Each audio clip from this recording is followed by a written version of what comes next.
Okay, so on to some relative formula mass questions.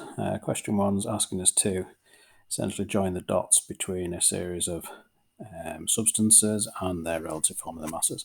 And what we need to remember, obviously, is that the relative formula mass of a substance is the addition of all of the relative atomic masses of the elements within a compound.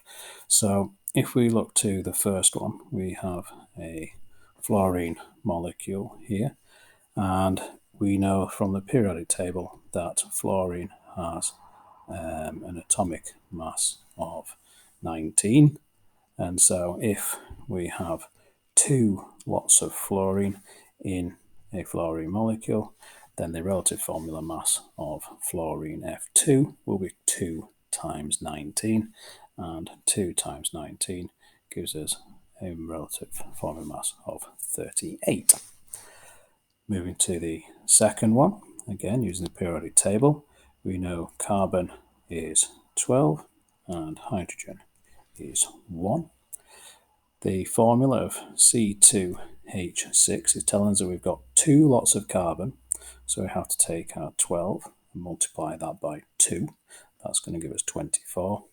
And then we're going to have to add on 6 lots of 1 for the hydrogen. So obviously we had originally 24 for the carbon.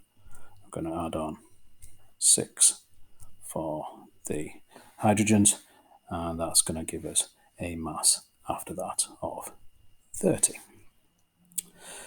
Okay, so moving to calcium oxide.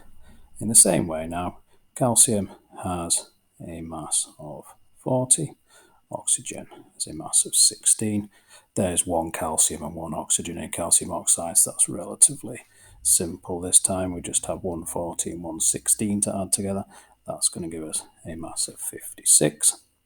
And obviously by deduction we can evaluate that sodium hydroxide is probably 40 because that's the one left, but a simple check of the periodic table will remind us that sodium has a atomic mass of 23, plus that to the 16 of oxygen, plus the singular hydrogen gives us a mass of 40, as we thought.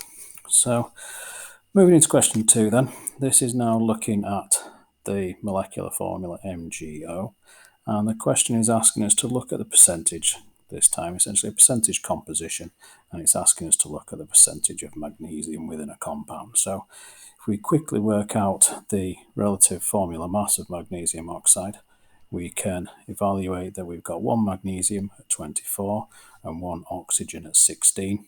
Add those two numbers together, we get an RFM of 40. Okay, so that's the mass of one particle of magnesium oxide, one entity of magnesium oxide. And as I say, if we go back to the question is asking us to calculate percentage by mass of the actual magnesium contribution. And so we know that the magnesium contributed 24 parts of the compound, the whole compound itself weighing 40. So essentially what we've done is set up a fraction. What fraction of the whole compound is magnesium? Obviously we'd work that off mathematically, ultimately multiplying by 100 to get into a percentage, but that's going to give us a final value of 60% composition by magnesium. Obviously the remaining 40% is going to come from the oxygen that's remaining in that compound.